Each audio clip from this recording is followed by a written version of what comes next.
भाग लीला का दर्शन कर रहे हैं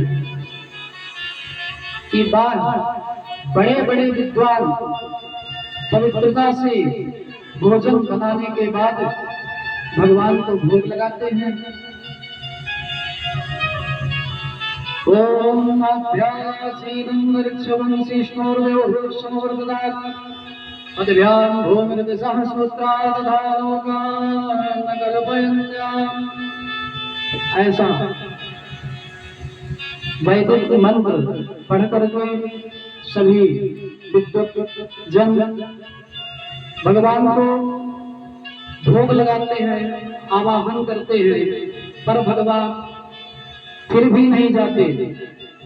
यहाँ देखो सब ग्वालों का झूठा खा रहे हैं, उसका झूठा अचार खा लिया, उसका झूठा लड्डू खा लिया, और तो सब बड़े भाव से देख रहे थे। पर ब्रह्मा जी ने जब यह चित्र देखा तो ब्रह्मा जी अपना मुंह बिगाड़ लिए, बोले एक ऐसा भगवान है जो सभी का झूठा खा रहा है। शास्त्र कहते हैं ना तो किसी का झूठा खाना चाहिए और ना ही किसी का झूठा खिलाना चाहिए।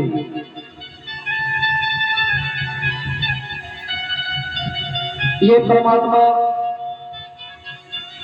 अवतार लेते हैं धर्म की स्थापना के लिए, और ये तो सब गड़बड़ कर रहे हैं। ऐसा मन में अपने भाव ब्रह्मा जी बनाते हैं। भगवान ने कहा मैं नहीं मानता कि ये ब्रह्म है जो सबके बीच में बैठ करके सबका झूठा भोजन आचार खा रहा है। ये भगवान नहीं हो सकता। भगवान ने ब्रह्मा जी ने अपने मन में भगवान के प्रति ऐसा सोचा तो ब्रह्मा जी के मन में एक विचार आया कि चलो क्यों ना हम भगवान की परीक्षा ले लें।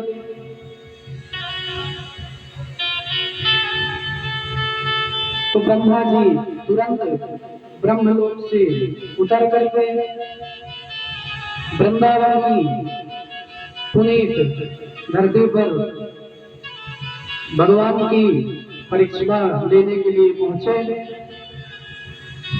भगवान तो खाने में मस्त थे अपने ग्वाल बाल सखाओं के साथ।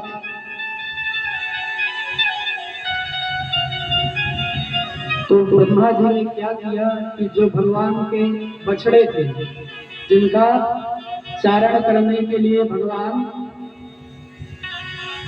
गए हुए थे बछड़े चराने, ब्रह्मा जी ने भगवान के सभी बछड़ों को चुरा करके ले गए।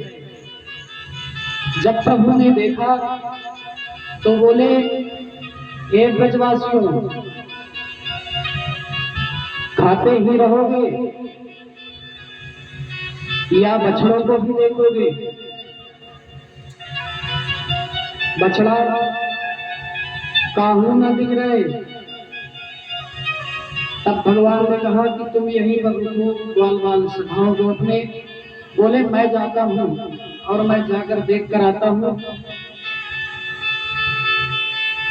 और जैसे ही प्रभु ने बछड़ों को देखने गए तो ब्रह्मा जी ने उन ग्वाल बाल सखाओं को ब्रजवासियों को भी चुरा करके ब्रह्मलोक ले गए। उधर जब भगवान वहां बछड़े देख कर आए, वहां बछड़े भी नहीं मिले। और जब ब्रजवासियों के पास आए तो ब्रजवासी भी वहां ना दिखे। भगवान ने तुरंत अपनी अंतर दृष्टि अपनी माया से ध्यान करके देखा तो समझ गए कि ये सब ब्रह्मा बाबा का खेला है। ब्रह्मा जी खेल खेल रहे हैं।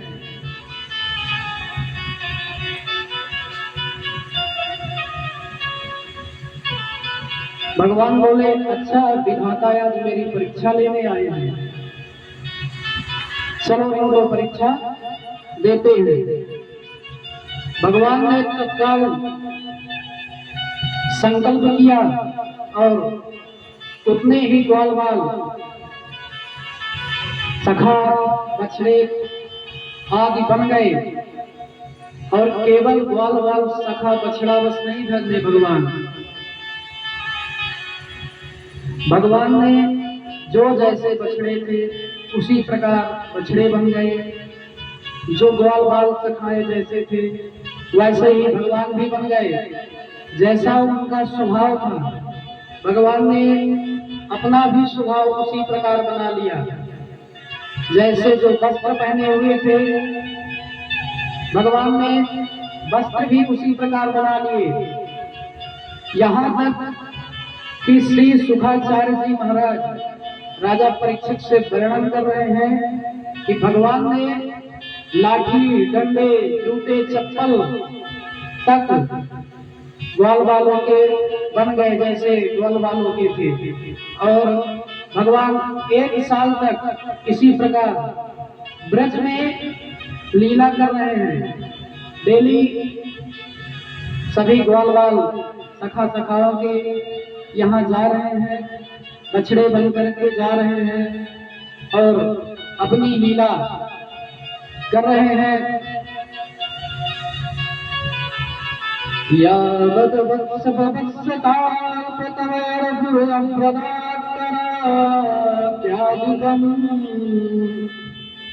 यावदस्ति विशाल वेणुदलभिः यावद विभ्रो सांबरम यावच्छीलगुणाभिधाकृतिमयो यावद विहारादिकम् सर्वं विष्णुमयं गिरोमदना शोभस्वरूपं।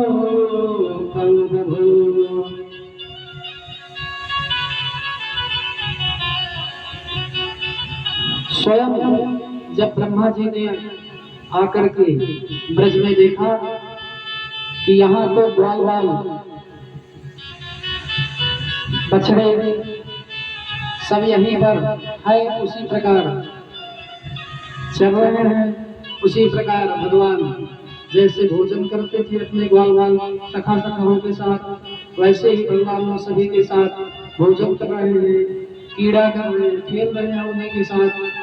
अब तो ब्रह्मा जी चक्कर में पड़ गए कि असली कौन है और नकली कौन है। तो हम सामान्य मानव भगवान की लीलाओं को कैसे समझ सकते हैं। यह जो मनुष्य